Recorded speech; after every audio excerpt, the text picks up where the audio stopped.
Hi hello ನಮಸ್ಕಾರ friends, ಹೇಗಿದ್ದೀರಾ? ನಾವು ಆರಾಮಿದ್ದೀವಿ ನೋಡ್ರಿ. ನೀವು ಕೂಡ ಆರಾಮಿದ್ದೀರಾ ಅಂದ್ಕೊಂಡು ಭಾವಿಸ್ತಾ ಇವತ್ತಿನ ಬ್ಲಾಗ್ ಸ್ಟಾರ್ಟ್ ಮಾಡಿದ್ವಿ. ಇವತ್ತು ಒಳ್ಳೆ ಇಂಪಾರ್ಟೆಂಟ್ ಒಂದು ಬ್ಲಾಗ್ ಇದೆ, ಅದು ಮಿಸ್ ಮಾಡದೆ ನೋಡಿ, ಅರ್ಥ ಆಗುತ್ತೆ, ನಿಮಗೂ ಕೂಡ ಇಷ್ಟ ಆಗುತ್ತೆ ಅಂದ್ಕೊಂಡಿದ್ದೀನಿ. ಮಕ್ಕಳು ಎಕ್ಸಾಮ್ ಇನ್ನೇನು ಸ್ಟಾರ್ಟ್ ಆಗ್ಯಾವ, ಹಾಗಾಗಿ ಅವರು ಮಧ್ಯಾಹ್ನಕ್ಕೆ ಬರ್ತಾರ.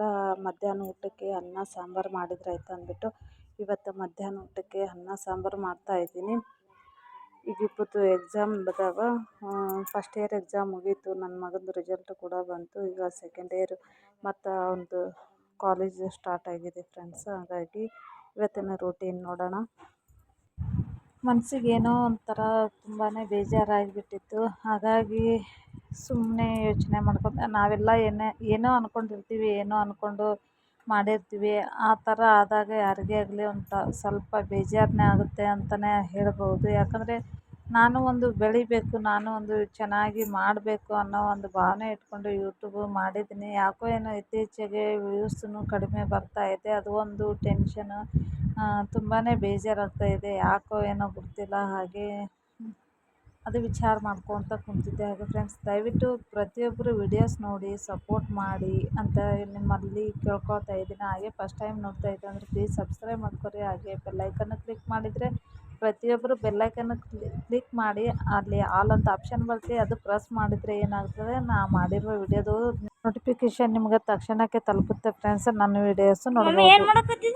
ರೋಸ್ಮೇರಿ ಎಲೆಗಳನ್ನು ನಾನು ಕಟ್ ಮಾಡಿ ಇಟ್ಟಿದ್ದೆ ಅಲ್ಲಿ, ಅದನ್ನು ಇವಾಗ ಬಿಡಿಸ್ತಾ ಇದ್ದೆ. ಹಾಗೆ ಒಂದು ಸ್ವಲ್ಪ ರೋಸ್ ವಾಟರ್ ಮನೆಯಲ್ಲೇ ರೆಡಿ ಮಾಡ್ಕೊಂಡ್ರಾಯ್ತು ಅಂತ ಅಂದ್ಬಿಟ್ಟು ಇವಾಗ ಯಾವ ಥರ ರೆಡಿ ಮಾಡೋದು ಮನೆಯಲ್ಲಿ, ನಾನು ಏನು ತೊಗೊತೀನಿ ಅದಕ್ಕೆಲ್ಲ ಅಂತ ಅನ್ನೋದು ಕೂಡ ನಿಮ್ಗೆ ತೋರಿಸ್ತೀನಿ. ವಿಡಿಯೋ ಸ್ಕಿಪ್ ಮಾಡದೆ ನೋಡಿ, ನನ್ನ ಚಾನಲ್ಗೆ ಸಪೋರ್ಟ್ ಮಾಡಿ ಅಂತ ಹೇಳ್ತಾ ಇದ್ದೀನಿ ಫ್ರೆಂಡ್ಸ್. ನಿಮಗೆ ಬನ್ನಿ ಫ್ರೆಂಡ್ಸ್, ಇವಾಗ ಎಲ್ಲನೂ ತೊಗೊಂಡು ಬಂದಿನಿ ನೋಡಿರಿ. ಈ ಥರ ನಮ್ಗೆ ಎಷ್ಟು ಬೇಕಾಗುತ್ತೆ ಅಷ್ಟು ತೊಗೊಂಡು ಫ್ರೆಶ್ ಆಗಿ ಮನೆಯಲ್ಲಿ ನಾವು ಮಾಡ್ಕೋಬೋದು. ಇವಾಗ ನೋಡಿ ಈ ಥರ ಇರುತ್ತೆ ರೋಸ್ಮೇರಿ ಮತ್ತು ಏನೋ ಒಂದು ಅಡಿಕೆ ಹೂವು ಅಂತ ಹೇಳಿ ಇರುತ್ತೆ ನೋಡಿ ಫ್ರೆಂಡ್ಸ್. ಅದು ಇದು ಸೇಮ್ ಥರನೇ ಇರುತ್ತೆ, ಆದರೆ ಇದು ತುಂಬ ಸ್ವಲ್ಪ ಬಿರುಸಿರುತ್ತೆ, ಅದು ಸಾಫ್ಟ್ ಇರುತ್ತೆ ಮೆತ್ತಗೆ. ಇವಾಗ ಗ್ಯಾಸ್ ಮೇಲೆ ಒಂದು ಪಾತ್ರೆ ಇಟ್ಕೊಂಡು ಅದಕ್ಕೆ ಒಂದು ಗ್ಲಾಸ್ ನೀರು ಹಾಕ್ತಾಯಿದ್ದೀನಿ. ಇವಾಗ ಬಿಸಿ ಮಾಡೋಕೆ ಇಡ್ತಾಯಿದ್ದೀನಿ. ಹಾಗೆ ಕಟ್ ಮಾಡಿರುವ ಎಲೆಗಳು, ರೋಸು ಮೇರಿ ಎಲೆಗಳನ್ನು ಚೆನ್ನಾಗಿ ನೀರಲ್ಲಿ ವಾಶ್ ಮಾಡಬೇಕು. ವಾಶ್ ಮಾಡಿಬಿಟ್ಟು ಕುದಿಯೋ ನೀರಿಗೆ ಹಾಕಬೇಕು. ಇವಾಗ ಒಂದೆಷ್ಟು ಅಂದ್ರೆ 10ರಿಂದ ಒಂದು 15 ನಿಮಿಷ ಚೆನ್ನಾಗಿ ಕುದ್ದು ಎಲ್ಲನೂ ಕಲರ್ ಬರಬೇಕು, ಆ ಥರ ಚೆನ್ನಾಗಿ ಕುದಿಸ್ಬೇಕು. ಕುದಿಸಿದ ನಂತರ ಆಮೇಲೆ ಯಾವ ಥರ ರೆಡಿ ಆಯಿತು ರೋಸ್ಮೇರಿ ವಾಟರ್ ಅನ್ನೋದು ಕೂಡ ನಿಮ್ಗೆ ತೋರಿಸ್ತೀನಿ, ನೋಡ್ತಾ ಹೋಗಿ ಫ್ರೆಂಡ್ಸ್. ತುಂಬಾ ಚೆನ್ನಾಗಿ ಅದು ಎಲೆ ಮುಟ್ಟಿದ್ರೆ ನೋಡಬೇಕು, ಮುಟ್ಟಿದ್ರೆ ಅಷ್ಟು ಸುವಾಸನೆ ಪರಿಮಳ, ಅಷ್ಟೊಂದು ಪರಿಮಳ ಬರ್ತಾ ಇರುತ್ತೆ. ಈಗ ಇದ್ರದ್ದು ಬೆನಿಫಿಟ್ಸ್ ಏನು ಅಂತ ಹೇಳಿದರೆ, ಇದು ಕೂದಲು ಬೆಳವಣಿಗೆ ಮತ್ತು ಗ್ರೋತ್ ಮಾಡೋದಕ್ಕೆ ಮತ್ತು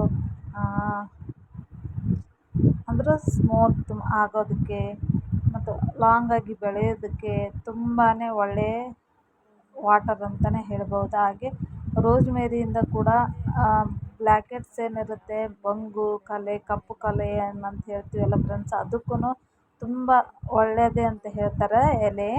ಹಾಗೆ ಮತ್ತು ನೆನಪಿನ ಶಕ್ತಿ ಕೂಡ ತುಂಬಾ ಒಳ್ಳೆಯದು. ಇದ್ರ ಬೆಳಗ್ಗೆನೇ ಇದ್ರ ಚೆನ್ನಾಗಿ ವಾಶ್ ಮಾಡಿಬಿಟ್ಟು ಅದು ಎಲೆಗಳನ್ನು ಕುದಿಸಿ ಕುಡಿಯೋದ್ರಿಂದ ತುಂಬಾ ಮೆಮೊರಿ ಪವರ್ ಹೆಚ್ಚಿಗೆ ಆಗುತ್ತೆ ಅಂತ ಹೇಳ್ತಾರೆ. ಹಾಗೆ ಇದ್ರದ್ದು ಎಲೆಗಳಿಂದನೂ ಕೂಡ ಮಸಾಲೆ ಪದಾರ್ಥ ಪೌಡ್ರ್ ಮಾಡಿ ಇಟ್ಕೊಂಡು ಅಡುಗೆಗೂ ಕೂಡ ಬಳಸ್ತಾರಂತೆ ಫ್ರೆಂಡ್ಸ್. ಹಂಗಾಗಿ ತುಂಬಾ ಅಂದರೆ ತುಂಬಾ ಇದ್ರದ್ದು ಉಪಯುಕ್ತವಾದಂಥ ಇದನ್ನೇ ಅಂತ ಹೇಳ್ಬೋದು ಈ ಗಿಡದ್ದು.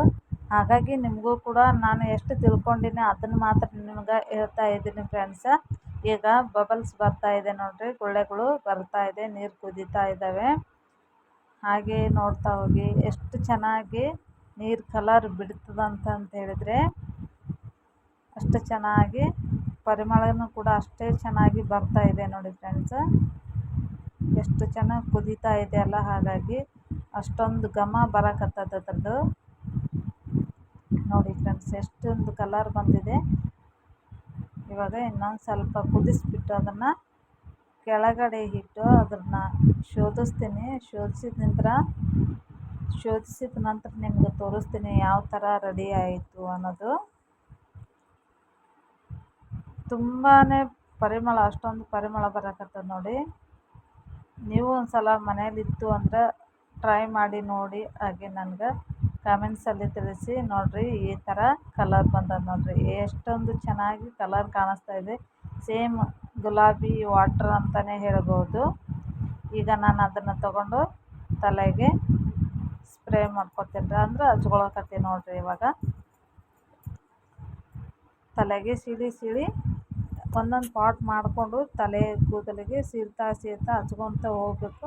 ಹಚ್ಕೊಂಡು ನಂತರ ಆಮೇಲೆ ಮುಡಿ ಕಟ್ಕೊಂಡು ಬಿಟ್ಟುಬಿಟ್ರೆ ಅದೇನು ತಲೆ ಸ್ನಾನ ಮಾಡಬೇಕು ಅನ್ನೋ ಅವಶ್ಯಕತೆ ಏನಿಲ್ಲ, ಹಾಗೆ ಬಿಡ್ಬೋದು. ಇಷ್ಟ ಆಗಿತ್ತು ಅಂದರೆ ಪ್ರತಿಯೊಬ್ಬರು ಸಪೋರ್ಟ್ ಮಾಡಿ, ಲೈಕ್ ಕೊಡಿ.